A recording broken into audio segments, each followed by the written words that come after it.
ದೈಹಿಕ ಶಿಕ್ಷಕರೇ,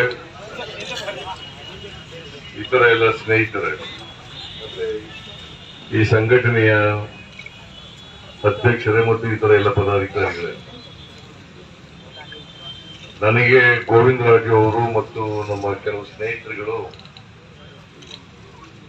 ದೈಹಿಕ ಶಿಕ್ಷಕರು ಪ್ರತಿಭಟನೆ ಮಾಡ್ತಾ ಇದ್ದಾರೆ. ಅನೇಕ ವರ್ಷಗಳಿಂದ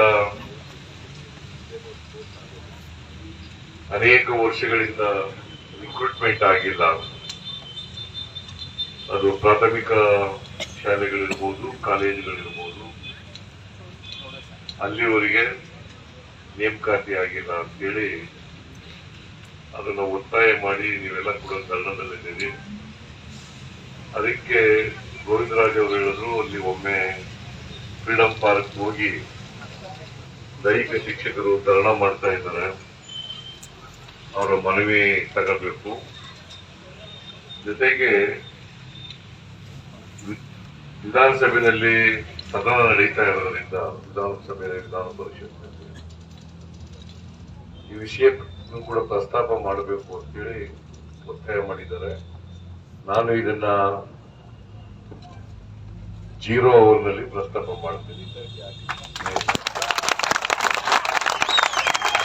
ಪ್ರಸ್ತಾಪ ಮಾಡಿ ಸರ್ಕಾರಕ್ಕೆ ಒತ್ತಾಯ ಮಾಡ್ತಕ್ಕಂಥ ಕೆಲಸವನ್ನ ಮಾಡ್ತೇನೆ ಅಂತಕ್ಕಂಥ ಮಾತುಗಳನ್ನ ಈ ಸಂದರ್ಭದಲ್ಲಿ, ನಾವು ಅಧಿಕಾರದಲ್ಲಿಲ್ಲ, ನಾವು ಮಾಡ್ಬಿಡ್ತೀವಿ ಅಂತ ಈಗ ಅಧಿಕಾರದಲ್ಲಿಲ್ಲ.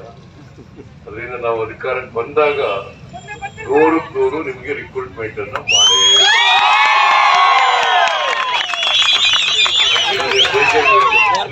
ದೈಹಿಕ ಶಿಕ್ಷಕರು ಬೇಕೇ ಬೇಕಾಗ್ತದೆ. ಅದು ಪ್ರಾಥಮಿಕ ಶಾಲೆ ಇರ್ಬೋದು, ಹೈಸ್ಕೂಲ್ ಇರ್ಬೋದು, ಕಾಲೇಜ್ ಇರ್ಬೋದು, PU ಅದೇ ಕಾಲೇಜ್ ಅದೇನೆ, ಆಮೇಲೆ ಮೊರಾರ್ಜಿ ಶಾಲೆಗಳಿರ್ಬೋದು, ಇವೆಲ್ಲ ಎಲ್ಲೆಲ್ಲಿ ಶಿಕ್ಷಣ ನಡೀತದೆ ಅದೆಲ್ಲ ಕಡೆ ದೈಹಿಕ ಶಿಕ್ಷಕರು ಬೇಕೇ ಬೇಕಾಗ್ತದೆ.